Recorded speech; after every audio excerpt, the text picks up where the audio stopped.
Doing well. So part 2 में आप सभी का स्वागत है और यहाँ हम करेंगे 31 क्वेश्चन से। सो 31 क्वेश्चन ध्यान से देखिए। What type of conflict involves a character struggling with their own thoughts और इमोशंस? इसका सही आंसर बताइए। इसका राइट आंसर होगा इंटरनल कॉन्फ्लिक्ट। क्यों? क्योंकि देखिए सी राइट होगा। क्यों? क्योंकि it occurs when a character struggles with, मतलब इंटरनल मतलब आंतरिक कॉन्फ्लिक्ट। ये कब होता है? जब जो कैरेक्टर है वो स्ट्रगल करता है थॉट से, फीलिंग से, बिलीव से या इमोशन से। एग्जाम्पल के तौर पे गिल्ट, फियर, सेल्फ डाउट या moral dilemmas. Example, a character trying to decide between doing what is right and what is easy. ठीक है। Which narrative perspective use I and we? कौन सा नरेटिव पर्सपेक्टिव यूज करता है आई और we? ये ध्यान से देखिए।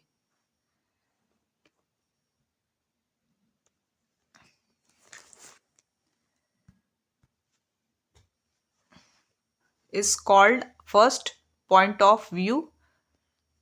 ठीक है।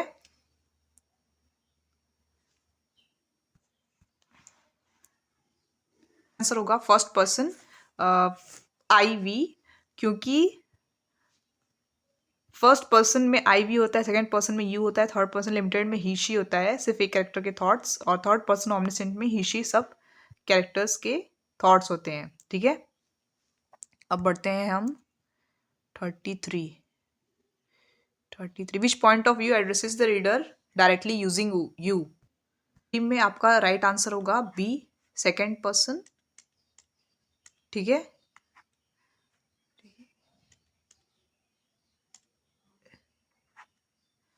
अब हम बढ़ते हैं आगे। What is an exaggerated statement not meant to be taken literally? 34। ऐसा कौन सा, मतलब कि अतिशयोक्ति, अतिशयोक्ति बोलते हैं ना, जो बढ़ा चढ़ाकर, जो कि उसको बोलते हैं इंग्लिश में हाइपरबोले। हनुमान की पूंछ में लगन न पाई आग, ये वाला स्टेटमेंट आपने सुना है ना? इसी को, ये एग्जाम्पल है exaggerated statement not to be, मतलब ये अतिशयोक्ति का एग्जाम्पल है। ठीक है। अब हम लोग पढ़ते हैं आगे। Which figure of speech compares two things using like और एज? 35 का हो जाएगा सिमिली। लाइक और एज यूज होता है सिमिली में। ठीक है। जैसे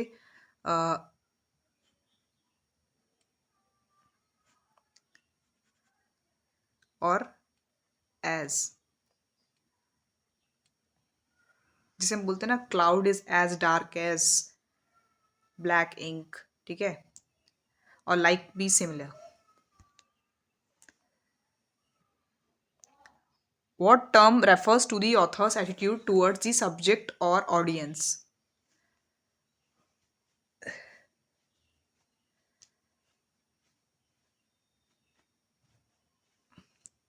36 का A. What term refers to the author's attitude towards the subject or audience?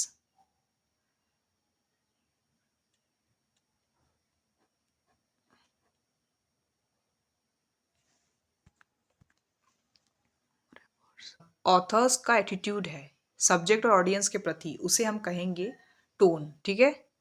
7 question ध्यान से पढ़िए। 37 क्वेश्चन में आपसे क्या पूछा जा रहा है कि ऑटो, फिर बायो, फिर ग्राफी, इन तीनों का क्या मतलब है?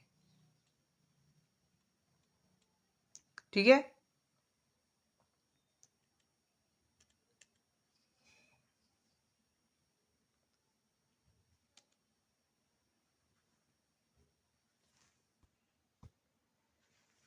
इसका क्या मतलब होगा?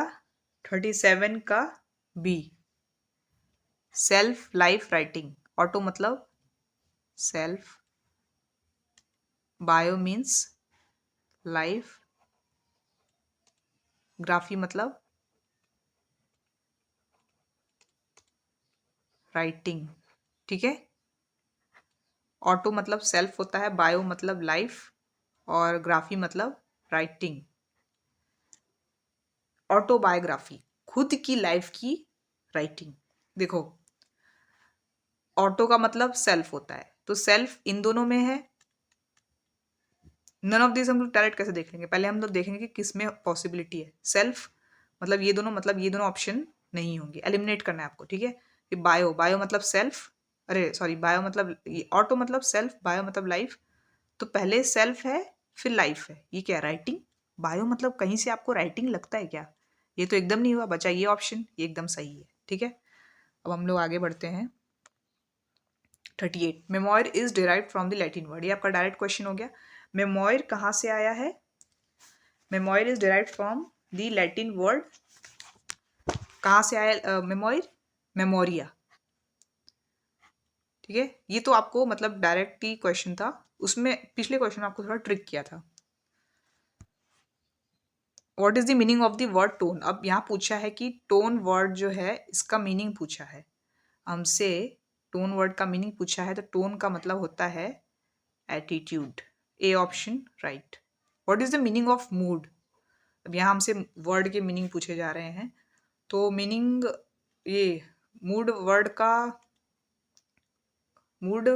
का मतलब क्या हुआ, what is meaning of mood, A a temporary state of mind of feeling,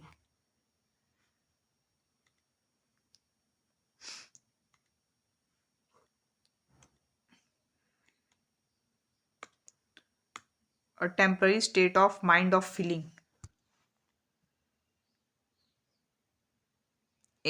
In author's choice of words is called 41 का डी क्या हो जाएगा, an author's choice of words is called diction. Which of the following is the correct form of ending a letter, 42 का क्या हो जाएगा, C yours faithfully. Next, an official letter is written in language, 43 का हो जाएगा C formal. Official letter, देखो official letter को formal writing बोलते हैं, ठीक है। अब ये इम्पोलाइट क्या है, ये तो एकदम नहीं होगा, वेरी एम्बिगुअस ये भी नहीं होगा, हाईली इनफॉर्मल, आई इनफॉर्मल किसको बोलते हैं, जैसे letter to a friend, relatives, ठीक है, उसको बोलते हैं formal. If you do not know the recipient's name and how would your address the person,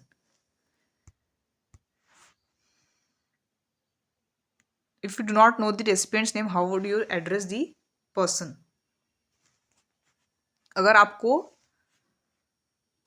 कोई आप लेटर राइटिंग लिख रहे हैं, ठीक है, उसमें आपको रेसिपिएंट जो है उसका आपको नाम नहीं पता, तो आप कैसे उस पर्सन को दर्शाएंगे, उसका क्या उसमें मेंशन करेंगे।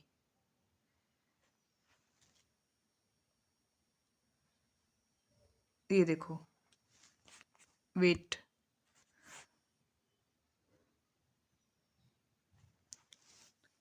ठीक है, जो हम स्टार्टिंग में लिखते हैं यहाँ पे पूरा लेटर लिखेंगे, फिर लास्ट में अपना तो यहाँ पे अगर हमें रेसिपिएंट का नाम नहीं पता, जैसे कि आकांक्षा, हमें आकांक्षा का नाम नहीं पता, ठीक है, मतलब वो एक डियर मिसेस मिस्टर ऐसा कहीं सुना है आपने, नहीं, हेलो तो बिल्कुल भी नहीं होगा, माय डियर। अब हमें नहीं पता ना कि वो out of this 4 questions D is the most appropriate. आपको एमसीक्यू में क्या देखना है कि सबसे चारों में से सबसे अच्छा कौन सा है, सबसे बेस्ट आंसर, आपको वो चीज़ देखनी है।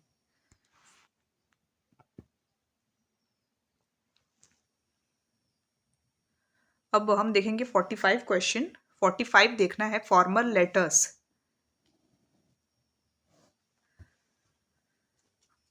45 formal letters are the letters that follow certain formality and set pattern टिन, ठीक है। फॉर्मल लेटर्स कैसे होते हैं, जो लेटर्स होते हैं जो फॉलो करता है एक सर्टेन फॉर्मेलिटी और सेट पैटर्न टिन। अब 46 क्या है, 46 में डी है इसका right answer. A job application writeup provides information about your experience achievement skills.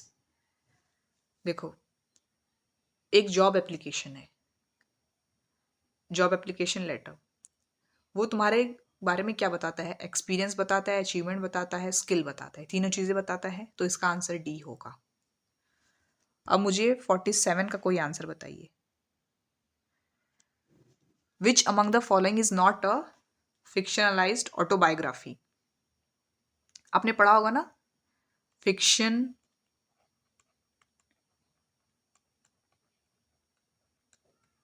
Non fiction.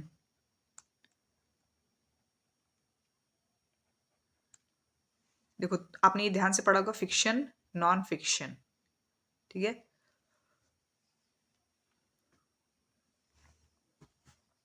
D. देखो 47 में क्या है कि अ, ये पूछा है नॉट, नॉट अ फिक्शन मतलब नॉन फिक्शन, ठीक है। एमिनेंट विक्टोरियंस, इन सब के अलावा ये सारे फिक्शन है। और ये जो डी है हमसे पूछा है not not a fiction, so ये जो है एमिनेंट विक्टोरियंस, ये नॉन फिक्शन है।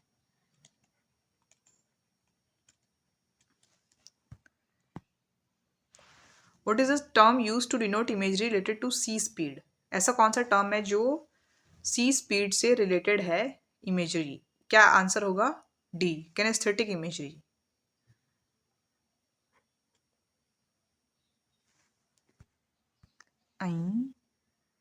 मतलब related to movement.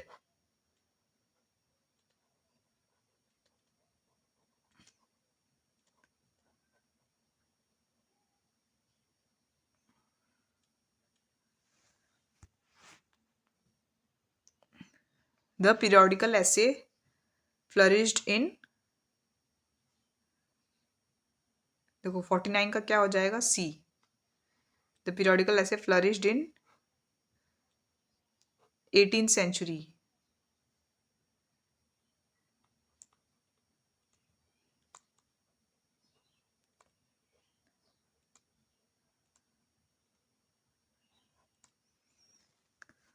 The autobiography of an unknown Indian has been written by,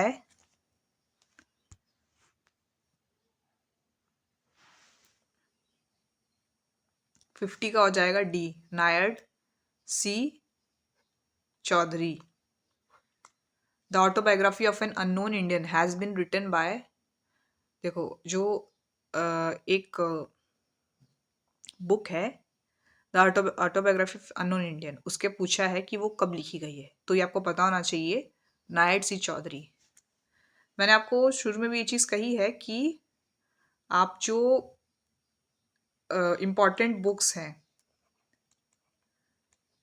उनके राइटर्स, ये आप सबको हैंडी रखने, हमेशा याद रख के रखने हैं, क्योंकि ये कभी भी एग्जाम में पूछते हैं। और मतलब एग्जाम पॉइंट ऑफ व्यू से अरुण जोशी जैसे ये हैं, मनोहर मालगोरकर, विक्रम सेठ, ये सब, इन सब की राइटिंग्स अब आपको पूछ देगा कि कोई particular X Y Z name दे दिया, ठीक है, आप पूछा कि ये बुक किसने लिखी है, ऐसे भी क्वेश्चंस आते हैं। ट्रिक मतलब ये इसी क्वेश्चन को रिवर्स कर देगा। आपको क्या है कि सबकी पता होना चाहिए। अब आपने हो सकता है कि ऐसे नाम याद कर लिया हो इनकी, राइट, ये विक्रम सेठ है, अब इसी सेम नाम का अननोन इंडियन है, वो किसी और ने लिखा है, और उसके आगे आपने आधा नाम पढ़ा, आधा नाम, फिर आपने वही एमसीक्यू में यही मतलब प्लस माइनस पॉइंट है कि आपने ध्यान से उसको अच्छे से किया तो आपको पूरा 1 मार्क्स मिलेगा। अगर छूट गया तो भी आपको 1 मार्क्स मिले, छूटा, ठीक है। इसमें यही प्रोज है, कॉन्स है। और डिस्क्रिप्टिव क्वेश्चंस में क्या होता है कि आपने अभी तक देखा, जैसे आपने लिखा तो ठीक है, एग्जामिनर मतलब पॉइंट ऑफ व्यू से वो थोड़ा सा मर्सी खा के आपको 0.5 0.25 दे देगा या ऐसा कुछ होगा, पर एमसीक्यू में you have to be very accurate. So इसलिए मैंने आपको पहले भी ये चीज़ कही है कि आपको बुक्स और राइटर्स के नाम मस्ट याद होने चाहिए, ठीक है। An autobiography is a type of writing that presents, autobiography के बारे में मैंने आपको अच्छे से समझाया, बायोग्राफी अच्छे से समझाया। ऑटोबायोग्राफी कैसी राइटिंग है, वो क्या प्रेजेंट करता है? Memory of the author, a series of diaries, the biography of the narrator, overview of authors academic life only. जो ऑटोबायोग्राफी है, ये टाइप ऑफ राइटिंग है, क्या पसंद करता है? एक ऑथर का मेमोयर, डायरीज का सीरीज, या नरेटर का biography, overview of authors, academic life only. तो क्या हो जाएगा? C answer, biography of the narrator. Obviously आपको देखना है, 4 ऑप्शन दिए हैं, उसमें से अगर 2 भी ऑप्शन सेम लगते हैं, उन दोनों में आपको बेस्ट देखना है, और उससे पहले आपको हर चीज एलिमिनेट करनी है। मेमोर ऑफ द ऑथर नहीं होगा। सीरीज ऑफ डायरीज कहाँ से आ गया? हम लोग ऑटोबायोग्राफी की बात करें। मेमोर ऑफ द ऑथर नहीं। फिर overview of authors academic life only, खाली वो एकेडमिक लाइफ के बारे में होता है, हम उसका पूरा बताते हैं ना, ओवर पूरा हर चीज।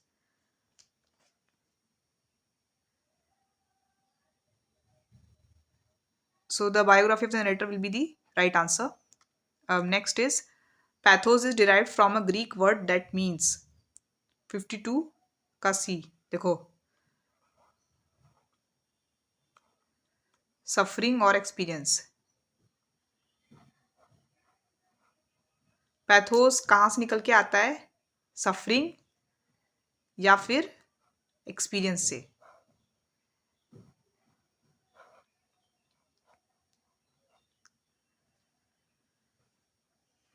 ये चीज आपको समझ में आ गई? ये आपको डायरेक्ट पता होना चाहिए।